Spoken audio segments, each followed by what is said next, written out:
Hello അസ്സാം വലൈക്കും. അപ്പോൾ ഇനി എത്തിയിട്ടുള്ളത് ഭയങ്കര ടേസ്റ്റി ആയിട്ട് സേമിയ പായസം എങ്ങനെ റെഡിയാക്കി എടുക്കാമെന്നുള്ള റെസിപ്പിയുമായിട്ടാണ്. സേമിയ പായസം പാൽപ്പായസം എന്നൊക്കെ പറയട്ടെ ഇതിന്. ഇതുപോലെ ഉണ്ടാക്കി കഴിഞ്ഞാൽ പെരും ടേസ്റ്റിയാണ്, എല്ലാവർക്കും ഇഷ്ടപ്പെടും. അപ്പോൾ എൻ്റെ വീഡിയോ ആരെങ്കിലും ആദ്യമായിട്ട് കാണുകയാണെങ്കിൽ പ്ലീസ് ഒന്ന് സബ്സ്ക്രൈബ് ചെയ്യുക.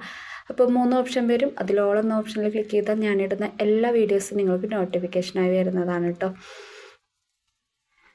അപ്പം നമുക്ക് പെട്ടെന്ന് വീഡിയോയിലോട്ട് പോവാം.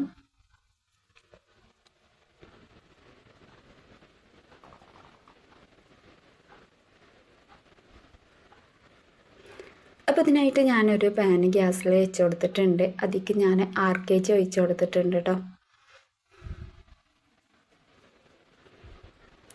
ഇത് കുറച്ച് അണ്ടിപ്പരിപ്പും മുന്തിരിയും ചേർത്ത് കൊടുത്തിട്ടുണ്ട്, ഉണക്കമുന്തിരിയും ചേർത്ത് കൊടുത്തിട്ടുണ്ട്.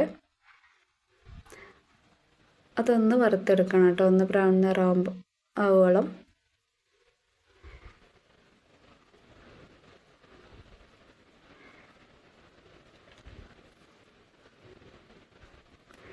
ഇനി നെയ്യിൽ നിന്ന് ഇത് കോരിയെടുക്കാം. ഇനി ഇതിലേക്ക് ഞാൻ സേമിയ ചേർത്ത് കൊടുക്കുന്നുണ്ട്. വറുത്ത സേമിയനാണെങ്കിലും വറുക്കാത്ത സേമിയനാണെങ്കിലും നെയ്യിലിട്ടോട്ട് ഒന്ന് വറുത്തെടുക്കുക കേട്ടോ. ഞാൻ വറുക്കാത്ത സേമിയാണ് എടുത്തിട്ടുള്ളത്. ഒന്ന് ബ്രൗൺ നിറാവോളം നമുക്കൊന്ന് വറുത്തെടുക്കണം.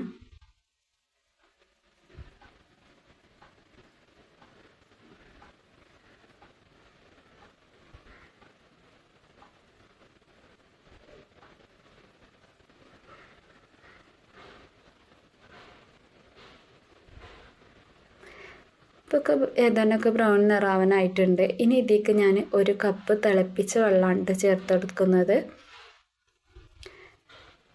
ഫസ്റ്റ് നമ്മൾ ചേർത്ത് കൊടുക്കുമ്പോൾ ഒരിക്കലും പാല് ചേർത്ത് കൊടുക്കരുത്, വെള്ളം തന്നെ ചേർത്ത് കൊടുക്കുക.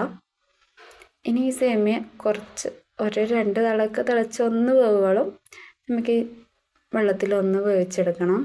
അതിന് ശേഷമാണ് കേട്ടോ പാല് ചേർത്ത് കൊടുക്കേണ്ടത്. ഞാൻ 1.5 ലിറ്റർ പാല് തിളപ്പിച്ചെടുത്തിട്ടുണ്ട്, അതും ചൂടോട് കൂടി തന്നെ ചേർത്ത് കൊടുത്തിട്ടുണ്ട്.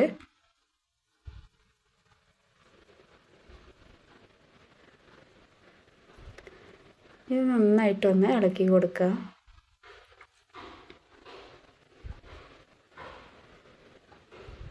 ഇനി ഇതിലേക്ക് ചേർത്ത് കൊടുക്കുന്നത് 1 കപ്പ് ചവ്വരി ഞാൻ 1 മണിക്കൂർ മുന്നേ വെള്ളത്തിലിട്ട് കുതിർത്ത് അതിലത്തെ വെള്ളമൊക്കെ ഒന്ന് ഊറ്റി വെച്ച് എടുത്തിട്ടുണ്ട്. ഇനി ഇതുപോലെ ഇങ്ങനെ നന്നായിട്ട് ഇളക്കി കൊടുക്കുക കേട്ടോ. പായസം പെട്ടെന്ന് ഇങ്ങനെ കൈയെടുക്കാതെ ഇളക്കി കൊടുക്കണം പായസം ഉണ്ടാക്കുമ്പോൾ, അല്ലെങ്കിൽ ഇതൊക്കെ പാടൊക്കെ പിടിച്ചിട്ട് പായസത്തിൻ്റെ ടേസ്റ്റായ പാടം മാറിപ്പോവും. അപ്പോൾ ഇതുപോലെ പായസം റെഡി ആവുന്നത് വരെ ഇങ്ങനെ ഇളക്കിക്കൊണ്ടേ ഇരിക്കുക. നല്ലവണ്ണം തിളച്ച് വന്നിട്ടുണ്ട് കേട്ടോ.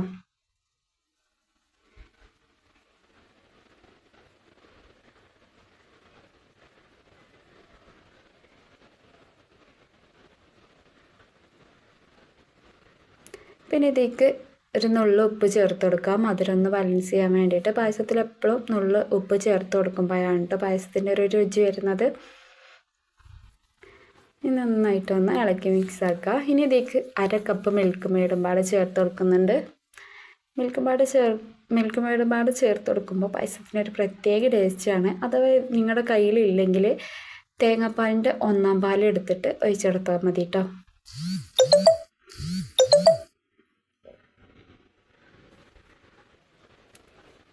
നന്നായിട്ട് ഇളക്കിക്കൊണ്ടിരിക്കുക.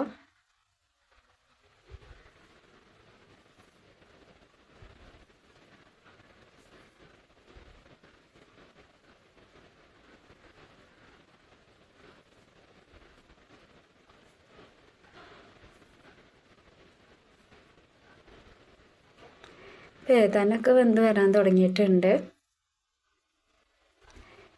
ഇനി നമുക്ക് ഇതിലേക്ക് ഒരു 4 ഏലക്ക പൊടിച്ചെടുത്തിട്ടുണ്ട്, അതും പാടെ ചേർത്ത് കൊടുക്കാം.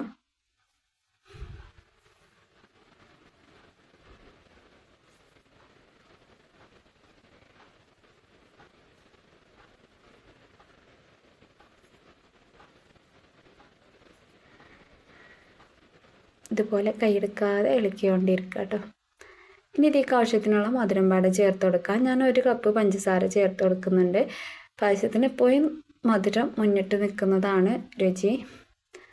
അപ്പോൾ നിങ്ങൾക്ക് എത്രയാണോ മധുരം വേണ്ടതെന്ന് വെച്ചാൽ അത്രയും ചേർത്ത് കൊടുക്കാം.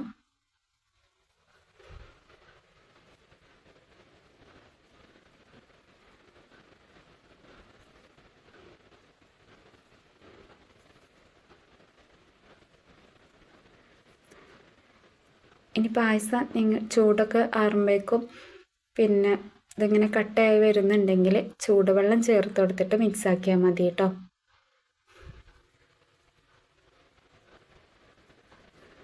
ഇപ്പം നമ്മൾ പായസമൊക്കെ നല്ലവണ്ണം വെന്ത് വന്നിട്ടുണ്ട്. ഇനി നമുക്ക് ലാസ്റ്റായിട്ട് ഫസ്റ്റ് നമ്മൾ കോരി വെച്ച അണ്ടി മുന്തിരി ഉണ്ടല്ലോ അതും പാടെ ചേർത്ത് കൊടുക്കാം. അതും പാടെ ചേർത്ത് കൊടുത്തിട്ട് ഒന്നും പാടെ ഒന്ന് തിളപ്പിച്ചതിന് ശേഷം നന്നായിട്ട് ഇളക്കിയിട്ട് ഫ്ലെയിം ഓഫ് ചെയ്യാം കേട്ടോ.